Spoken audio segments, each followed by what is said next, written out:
할렐루야. 오늘도 하나님이 주시는 놀라운 은혜와 평강과 축복이 우리 모든 성도님들과 함께 하시기를 예수님의 이름으로 축원합니다. 아멘. 자, 오늘은요 말씀 중심으로 하나님의 재창조, 이런 제목입니다. 우리 같이 제목 읽어볼까요? 시작. 하나님의 재창조. 우리 모두에게 더 큰 은혜가 되시고 축복이 되시리라 믿습니다. 하나님의 무서운 심판이 온 세상에 임했습니다. 그래서 하나님이 창조한 세상이 물의 심판을 받아서 완전히 마치 그 처음 하나님이 창조하시기 이전 상태로 돌아가 버린 것 같습니다. 하나님이 창조하신 질서와 조화들이 다 무너지고 그야말로 혼돈하고 공허한 그 이전의 모습, 그리고 온 땅은 온통 물로 다 뒤덮여 버리고 노아의 방주만이 이렇게 떠 있는 그런 상황이 되어버렸습니다. 모든 게 다 무너져 버렸습니다. 하나님이 창조하신 모든 것들이 다 무너져 버렸습니다. 그런데 오늘 말씀을 읽다 보면 하나님께서 바로 그런 세상에 새로운 재창조의 역사를 이루고 계시는 것을 보게 됩니다. 사실 어쩌면 우리 삶에 바로 이러한 하나님의 재창조의 역사가 필요하다 생각됩니다. 코로나라고 하는 이런 상황, 또 여러 가지 우리 주변에 일어나는 상황으로 사실 우리 삶의 많은 것들이 무너졌고 또 무너지고 있습니다. 신앙도 무너지고 있고, 가정도 무너지고 있고, 일터도 무너지고 있고, 또 어떤 분들은 이 홍수 시판처럼 정말 완전히 무너져서 소망도 길도 보이지 않는 그런 상황에 있는 분들도 있을지 모르겠습니다. 이런 우리의 상황 속에 우리에게 정말 필요한 것은 바로 재창조하시는 하나님의 은혜입니다. 그래서 오늘 말씀을 통해서 재창조하시는 하나님의 역사를 우리가 보기를 원하는 겁니다. 그래서 이 말씀과 함께 정말 저와 여러분의 삶에 재창조하시는 하나님의 은혜가 시작되시기를 주의 이름으로 축원합니다. 아멘. 자, 그럼 한번 보실 텐데요. 먼저 오늘 내용을 쭉 읽다 보니까 하나님께서 이 재창조하시는 역사가 처음에 하나님이 세상을 창조하실 때와 비슷한 패턴으로 세상을 재창조해 가시는 것을 보게 됩니다. 도표에서 보시는 것처럼 하나님이 첫째 날 빛을 만드시고, 둘째 날 물과 물을 이렇게 가르시고, 셋째 날 육지와 식물을 만드시고, 넷째 날 해달별을 만드시고, 다섯째 날 하늘에 나는 새와 바다의 물고기 만드시고, 여섯째 날 육지의 짐승들과 사람을 만드시는 그런 패턴으로 이렇게 세상을 창조하셨는데, 오늘 그 하나님이 이 홍수 이후에 다시 재창조하시는 이 기록들을 보면 그 흐름과 많이 비슷한 것을 볼 수 있습니다. 홍수가 나고 150일 동안 온 세상이 물이 가득했어요. 마치 그 처음에 창조 이전의 모습처럼. 그런데 하나님이 먼저 하신 것은 물을 줄어들게 하셔서 물을 이렇게 나누시는 일들을 하셨고, 그러다가 보니까는 산봉우리가 탁 드러나면서 육지가 드러나게 하시고, 그리고 육지가 드러난 후에 이 노아가 까마귀도 보내고 비둘기도 보내고 그랬는데 아직도 나무가 없더니 나중에는 비둘기를 보냈더니 감람나무 잎을 물고 와서 식물들이 쫙 드러나게 하시고, 식물들이 드러나더니 이제 비둘기가 날아가서 돌아오지 않는 걸 보면서 하늘에 새가 나는 일들이 일어나고, 물론 바다에 물고기가 있으니까 물고기는 언급할 필요가 없고, 그리고 나서 방주가 오픈되면서 짐승들과 노아의 식구들이 탁 등장하면서 마치 그 처음에 창조의 패턴과 비슷한 모습으로 이렇게 재창조가 되는 것을 볼 수 있습니다. 즉 하나님께서 하나님의 심판으로 말미암아 무너지고 사라졌던 모든 것들을 다시 창조의 질서에 따라 새롭게 재창조하신다는 겁니다. 이 하나님의 재창조의 역사가 우리에게 주시는 큰 은혜인 줄을 믿으시기 바랍니다. 우리가 보셨듯이 이 심판이 있기 전에 세상은 정말 소망이 없는 세상이었습니다. 사람들의 죄가 너무나 관영하고 너무나 부패하고 너무나 폭력적이고, 도대체 하나님이 수천 년 동안 기다리면서 어떻게 해보려고 해도 도저히 어떻게 해볼 수 없을 만큼 완전히 타락한 모습들, 그런 것이 세상의 모습이었습니다. 세상이 그렇게 완전히 타락했음에도 불구하고 하나님이 아무것도 하지 않냐고 그냥 내버려 두신다는 것은 세상을 포기하신다는 걸 말하는 거예요. 하나님이 그렇게 세상을 포기해버리셨으면 진짜 세상은 완전히 멸망합니다. 하나님의 구원의 계획도 끝나는 것이고, 정말 온 인류는 이 땅에서 뿐만 아니라 영원토록 멸망하는 완전 멸망이 되어버리는 거예요. 그러나 정말 감사하게도 하나님의 은혜 가운데 세상을 그냥 그대로 두지 않으시고 재창조하시는 거예요. 이게 하나님의 은혜인 줄 믿습니다. 심판은 무섭지만 그러나 심판 뒤에 하나님이 재창조를 통해서 세상을 새롭게 하시는 것입니다. 세상을 무에서 창조하신, 새롭게 창조하신 하나님께서는 무너진 세상을 다시 재창조하실 수 있는 능력이 있고, 또 하나님은 그렇게 하기를 원하시는 우리 하나님이신 줄 믿습니다. 그래서 오늘 본문의 모습을 통해서 이 재창조를 이루시는 하나님의 모습과 그리고 그 재창조의 새로운 주역이 됐던 노아의 모습을 살펴보려고 합니다. 그래서 재창조를 이루신 하나님이 어떤 하나님이신지를 우리가 알게 되고, 또 그런 하나님의 재창조를 위해서 우리가 어떤 모습을 가지고 살아가야 되는지를 우리가 본문을 통해서 함께 나누려고 하는 것입니다. 우리 모두에게 은혜가 되고 또 축복이 되실 줄 믿습니다. 아멘. 자, 그러면 먼저 1절부터 보겠습니다. 우리 1절 읽으셨지만 다시 한번 읽어보겠습니다. 시작.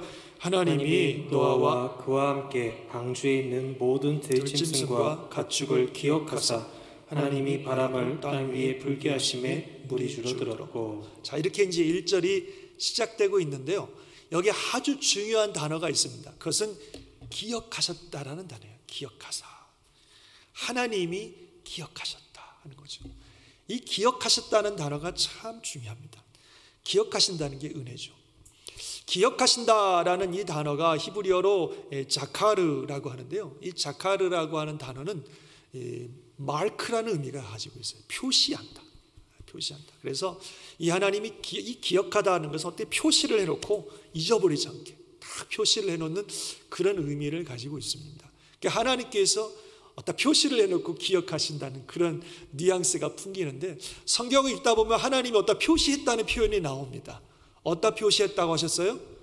손에다가. 이사야에 나오는 말씀이죠. 한번 같이 읽어볼까요? 여인이 어찌 그 젖 먹는 자식을 잊겠으며 자기 태어난 아들을 국률이 여기지 않겠느냐. 그들은 혹시 잊을지라도 나는 너를 잊지 아니할 것이라. 내가 너를 내 손바닥에 새겼고 너의 성벽이 항상 내 앞에 있나니. 그렇죠. 하나님이 절대로 너희를 잊어버리지 않는다. 왜냐하면 너희를 내 손바닥에다 새겼다. 손바닥에다 새겨놨기 때문에, 여기다가 마크를 해놓으셨기 때문에 절대로 안 잊어버리신다는 말씀이 이사야에 나오는 거예요. 그런 의미입니다. 새겨놓은, 절대로 잊지 않으시는 그런, 그것이 하나님이 기억하신다는 겁니다. 그 영어로는 remember 이렇게 하지만 또 다른 표현으로 keep in mind 이런 표현이 있어요. 마음속에 간직하고 있다. 저는 그 표현이 참 더 좋은 것 같아요. 하나님이 우리를 마음속에 간직하고 있다. 그래서 어쨌든 하나님께서 이 노아와 그 모든 사람들을 단 한순간도 잊어버리지 아니하시고 손바닥에 새겨놓는 것처럼 그들을 기억하고 계셨고 그들을 마음속에 두고 계셨다는 거죠. 그게 하나님이 기억하셨다는 겁니다. 그런데 반면 노아의 입장에서 보면 하나님이 자기를 잊어버리셨다 이렇게 느껴질 만한 상황이 그에게 있었다고 봅니다. 사실 오늘 성경을 이렇게 쭉 읽어보면요, 홍수 이후에 하나님께서는 침묵하신 것 같아요. 홍수의 심판이 시작돼서 방주로 들어가라 그렇게 하시고서는, 그리고서는 하나님이 한 말씀도 안 하신 것 같아요. 노아가 방주에 들어간 후에 나중에 나오라고 해서 나올 때까지 기간이 1년하고 10일입니다. 1년 10일 동안 하나님이 한 말씀도 하지 않으셨어요. 그러니까 노아가 생각할 때는 하나님이 나를 잊어버리신 것 같아요. 방주에서 1년 이상 동안 생활하고 있는 노아는 얼마나 불안하겠어요. 정말 막 폭포가 쏟아지고 막 흔들거리고, 그냥 1년의 기간 동안 있는 동안 도대체 나는 어떻게 될 것인지, 우리의 운명은 어떻게 될 것인지 아무것도 알 수 없는 그런 상황 속에서 하나님은 아무 말씀도 하지 않으시는 침묵 속에 계시니 얼마나 답답하고 얼마나 불안하고 얼마나 두려웠겠어요. 그런 상황 속에서 하나님이 나를 잊어버리신 거 아니야?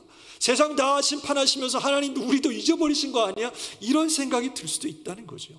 그런데 하나님은 분명히 말씀하시기를 기억하고 계셨다. 그들을 마음에 두고 계셨다. 그들을 새겨놓듯이 조금도 한순간도 그들을 잊어버리지 아니하시고 기억하고 계셨다는 거예요. 그러다가 때가 되자 비가 멈추게 하시고, 때가 되자 물이 줄어들게 하시고, 때가 돼서 육지가 드러나면서 배가 멈추게 하시고, 물이 거치게 하시고, 땅이 마르게 하시고, 그래서 그들을 방주에서 나오게 하셔서 그들을 통해서 새로운 삶의 역사를 시작하신 줄 믿습니다. 사랑하는 성도 여러분, 하나님은 저와 여러분들을 기억하시는 하나님이십니다. 늘 우리를 그분의 마음에 두고 계시는, 손바닥에 새긴 것처럼 절대로 잊어버리지 아니하고 우리를 항상 마음에 생각하고 계시는 하나님이신 것을 믿으시기 바랍니다. 특별히 우리가 삶이 무너지고 신앙이 무너지고 새로운 창조를 소망하며 신음하고 있을 때 하나님은 절대로 그 신음소리를 놓치지 아니하시고 기억하고 계시고 알고 계신다는 겁니다. 노아처럼 알 수 없는 미래로 불안해하고 하나님의 도우심을 바라고 있는 우리들의 이 마음과 삶을 하나님이 절대로 외면하지 않으신다는 거예요. 모른 채 하지 않으신다는 거예요.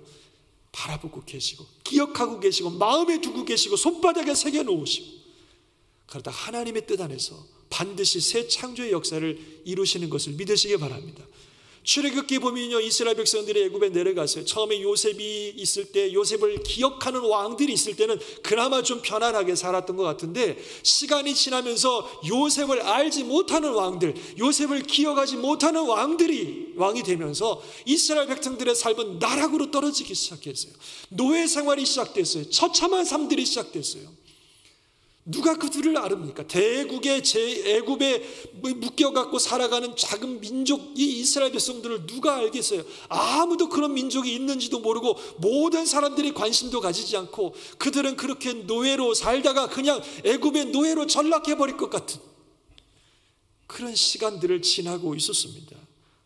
그런데 그들을 누가 기억하고 계셨냐면 하나님이 기억하고 계셨어요. 하나님이 이스라엘 자손을 보고 계셨고 그들을 기억하셨다. 그들을 마음에 두고 계셨다. 그 때가 되자 모세를 보내셔서 그들을 구원해 주신 줄 믿습니다. 하나님이 기억하고 계십니다. Keep in mind, 그분의 마음속에 우리를 두고 계셔요. 때로는 하나님의 마음이 느껴지지 아니하고 또 하나님의 손길이 느껴지지 않아서 하나님이 나를 잊어버리신 건 아닌가, 나 혼자 두신 건 아닌가, 이 어렵고 힘든 상황들, 미래를 알 수 없는 답답한 상황들을 어떻게 나 혼자 풀어가라고 나를 내버려 두신 것은 아닌가, 이런 생각이 들 때도 있겠지만 결코 그렇지 않습니다. 하나님은 저와 여러분을 기억하고 계십니다. 앞에 보신 말씀처럼 어찌하여 여인이 그 젖 먹는 자식을 잊겠으며 자기 태에서 난 아들을 긍휼히 여기지 않겠는가? 불가능한 일이죠. 그러나 여인도 엄마도 사람이기 때문에 혹시 만분의 1, 천분의 1 잊어버리는 순간이 있다 할지라도 나는 너를 잊지 아니할 것이라. 왜냐하면 내가 너를 내 손바닥에 새겼다. 주님이, 하나님이 그렇게 말씀하고 계세요. 세상 사람들은 혹시 나를 가장 사랑하고 나를 가장 돌보는 사람일지라도 혹시 나를 잊는 수가 있다 할지라도 우리 하나님은 절대로 우리를 잊지 않으시고 기억하고 계시고 마음에 두고 계시고 그 때가 되면 하나님이 역사하셔서 재창조의 일들을 이루시는 것을 믿으시기 바랍니다. 아무것도 없던 곳에서 이 완전한 세상을 창조하신 하나님이십니다. 그렇기 때문에 무너진 우리 삶을 얼마든지 다시 일으킬 수 있는 분이 우리 하나님이십니다. 창조주의 하나님이 재창조의 역사도 이루시는 하나님이십니다. 그 하나님이 우리를 알고 계십니다. 보고 계십니다. 기억하고 계십니다. 마음에 두고 계십니다. 한 번도 잊어버린 적이 없습니다. 눈을 떼신 적이 없습니다. 하나님의 때에 하나님의 반드시 새롭게 일으키실 줄 믿습니다. 그런 분이세요. 그래서 오늘 본문 1절에 보면 또 중요한 말씀이 나오는데, 하나님이 노아와 그의 방주와 함께 있는 모든 들짐승과 가축을 기억하사 하나님이 바람을 그 땅 위에 불게 하심에 물이 줄어들면서 재창조의 역사가 시작되었다고 말씀하고 있습니다. 하나님이 바람을 불게 하시면서 재창조가 시작되었습니다. 처음에도 그랬어요. 땅이 혼돈하고 공허하며 흑암이 깊음 위에 있을 때, 정말 땅이 어둡고 무질서하고 정말 깊은 어둠 속에 물에 완전히 잠겨 있을 때, 그때 창조가 시작될 때 무슨 일이 있었냐면 하나님의 영이 그 수면 위에 운행하시니라. 기억나십니까? 하나님의 영이 수면에 운행하신다는 것은 마치 어미새가 달걀 그 결안을 품고듯이, 아니면 독수리가 자기 새끼들 위에 너풀거리며 날고 있듯이 하나님의 영이 혼돈과 공허와 무질서와 깊은 어둠에 잠겨있는 이 땅을 품고 계셨고, 하나님의 영이 이 땅 위에 운행하고 계심으로 말미암아 놀라운 새로운 창조의 역사가 시작되었다는 거예요. 그게 하나님의 영이 수명에 운행하신다는 말씀이에요. 그런데 여기서 하나님의 영이라고 하는 영이라는 단어가 히브리 말로 루아흐, 이렇게 루아흐라 그래요.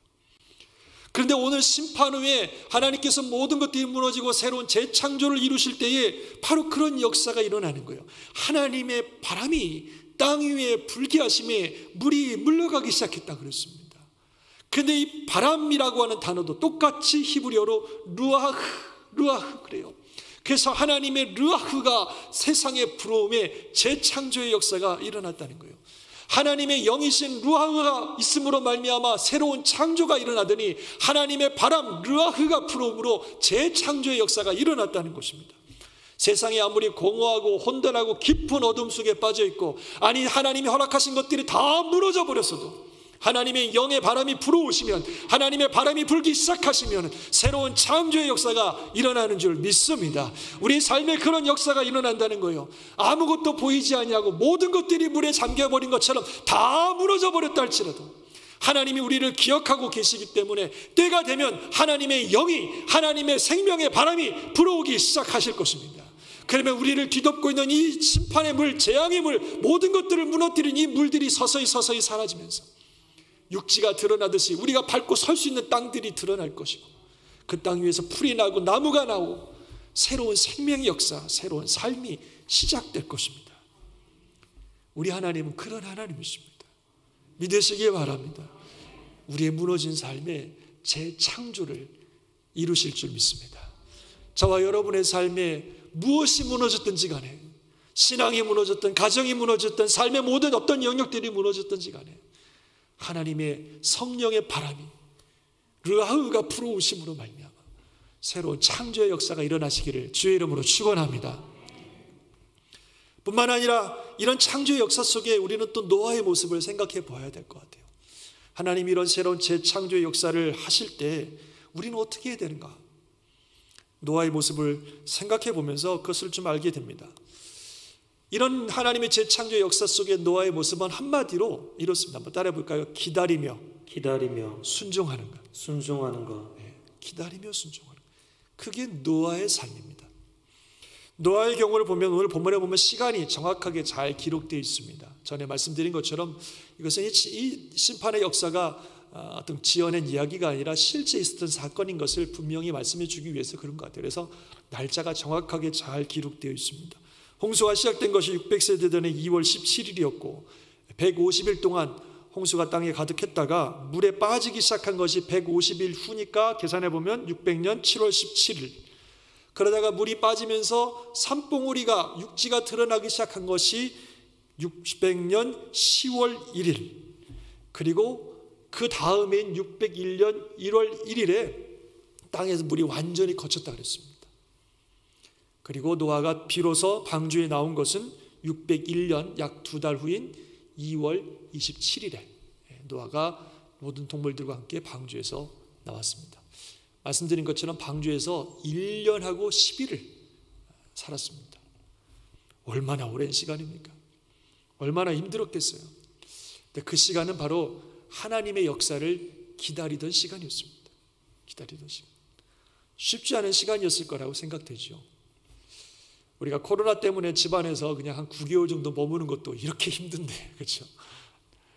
그 방주 안에서 1년 이상을 지낸다는 게 얼마나 어려운 일입니까? 그러나 노아는 기다려야 했습니다.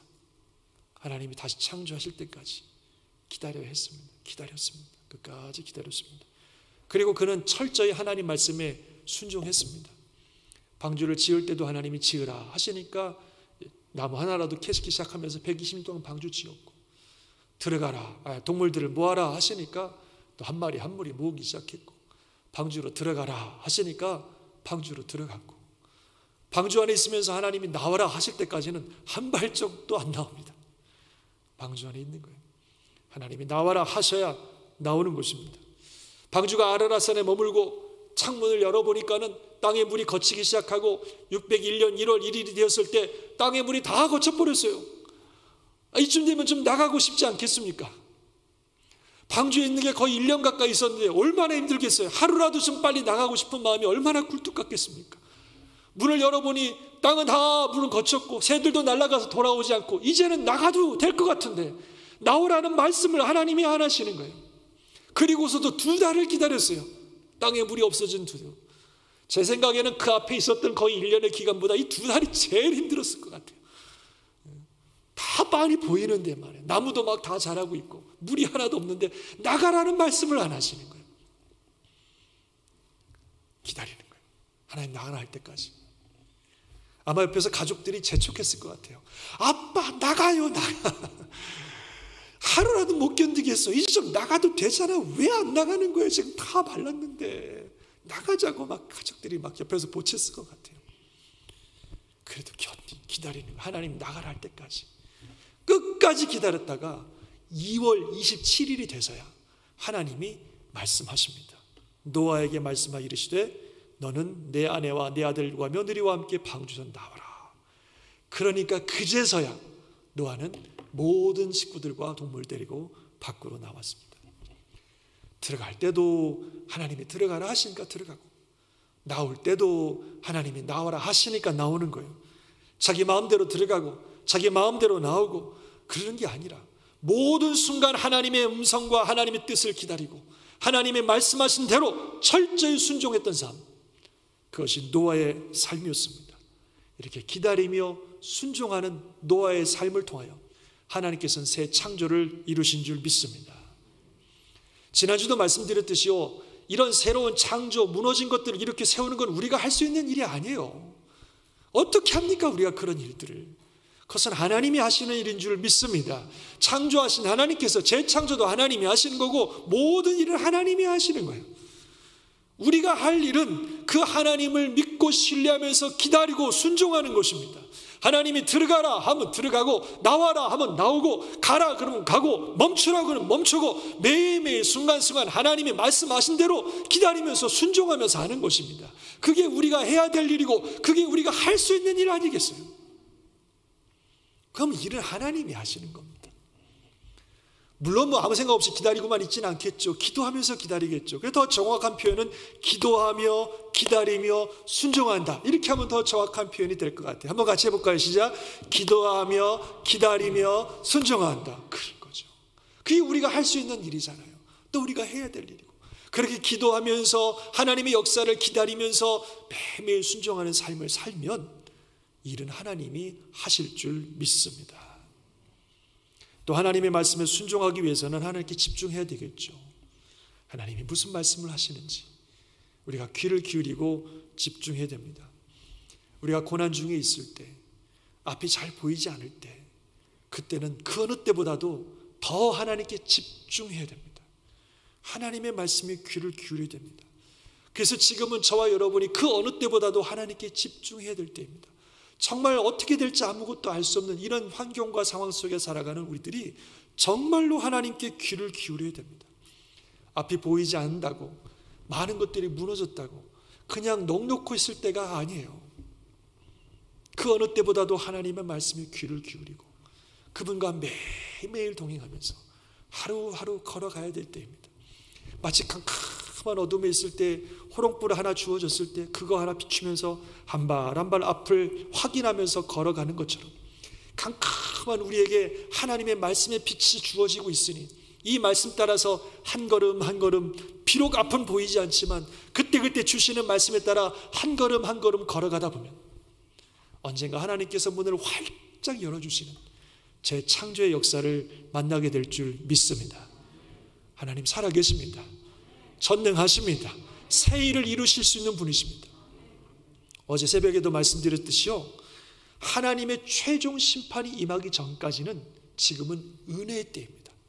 하나님의 은혜가 우리에게 흐르고 있어요. 마지막 심판이 지나면 그때는 은혜가 없죠. 그러나 마지막 심판이 임하기 전까지, 또 개인적으로 보면 우리가 목숨이 이 땅에 살아있는 날까지는 은혜의 때예요. 그래서 하나님의 은혜가 흐르고 있습니다. 어떤 상황이 오든 어떤 환경이 오든 어떤 일이 닥치든, 어제 새벽에 나눈 말씀처럼 심지어는 이스라엘 백성들이 또 지금 노아 때도 마찬가지지만 어마어마한 죄를 지어서 하나님의 징계를 받고 심판을 받는 한이 있어도 그 안에 여전히 하나님의 은혜가 흐르고 있다는 거예요.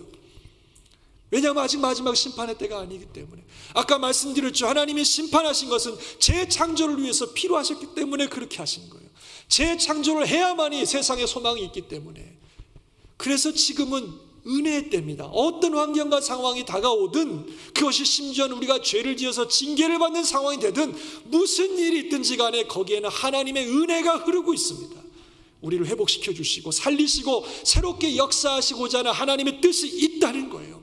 그래서 그 하나님의 뜻을 신뢰하고 그 하나님께 집중하고 그 하나님의 뜻과 함께 머물면 반드시 하나님의 은혜의 역사가 일어날 줄 믿습니다. 그게 하나님의 계획입니다.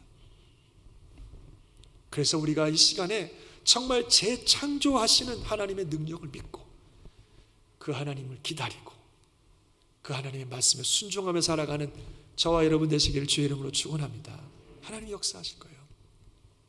말씀을 정리하면서 제가 몇 번 얘기했던 이 친구 얘기를 또 해야 될 것 같습니다. 샘이라는 친구인데, 왜 제가 전에번에 말씀드렸는데 이 친구 얘기를 또 하냐면, 지난 주간에 너무 감격스러운 일이 이 친구에게 일어났어요. 그래서 이 얘기를 좀 소개해드리고 싶습니다. 한번 말씀드려서 아시겠지만 이 샘이라고 하는 친구가 있어요. LA 있을 때 제가 함께 교제하면서 양육했던 그런 청년 아니죠. 결혼했으니까 이제 그런 사람인데, 마약 중독에 깊이 빠져서, 그것도 너무 강한 마약 중독에 오랫동안 빠져서 그의 인생이 완전히 파탄났어요. 정신적으로도 완전히 어려워지고, 직장 일도 못하고, 결혼해서 아들도 하나 두고 있는데, 완전히 그가 너무 마약에 깊이 빠지고, 너무 인생이 파결이 돼가지고 가족을 돌볼 수 있는 상황이 아니어서 가족과 별거가 돼서 아내하고 아들은 딴 데가 살고 있고 혼자서 이제 그렇게 지냈었습니다. 근데 마약을 끊지를 못하는 거예요. 재활원 하는데 수없이 가지만 갔을 때만 그렇지, 나오면 또다시 마약을 하고, 그래도 이 친구가 마약을 하면 또 걔는 자기 집에 와이프한테 전화해갖고 막 쌍욕을 하고 막 협박을 하고 막 이래요. 그래가지고 그 와이프가 경찰에 고발을 해가지고 이 친구가 접근 금지 명령뿐만 아니라 접촉 금지, 전화도 못하고 아무것도 못하고 그냥 그렇게 완전히 이제 별개로 살아가야 되는 그런 상황이 됐습니다. 완전히 삶이 다 무너진 거죠. 그 나중에 와이프가 계속 요구해서, 자기 아들은 또 끔찍하게 사랑하는데 와이프가 계속 요구를 해서 결국 아들 때문에 이혼하지 않으려고 해서 이혼까지 돼버렸습니다. 완전히 다 끝났죠. 너무 힘든 상황을 보내고 있었습니다. 근데 이 친구가 정말 하나님의 은혜로 예수님을 만났어요. 예수님 만나자 놀랍게 회복되기 시작하는 겁니다. 그리고 그 지긋지긋한 마약이 끊어졌어요. 드디어 주님의 은혜로 끊어졌어요. 그러면서 회복되면서 매일 말씀 읽고 매일 기도하고 하나님의 은혜를 충만하게 누리고 운동도 열심히 하고 공부도 하고 그래서 많이 회복됐습니다.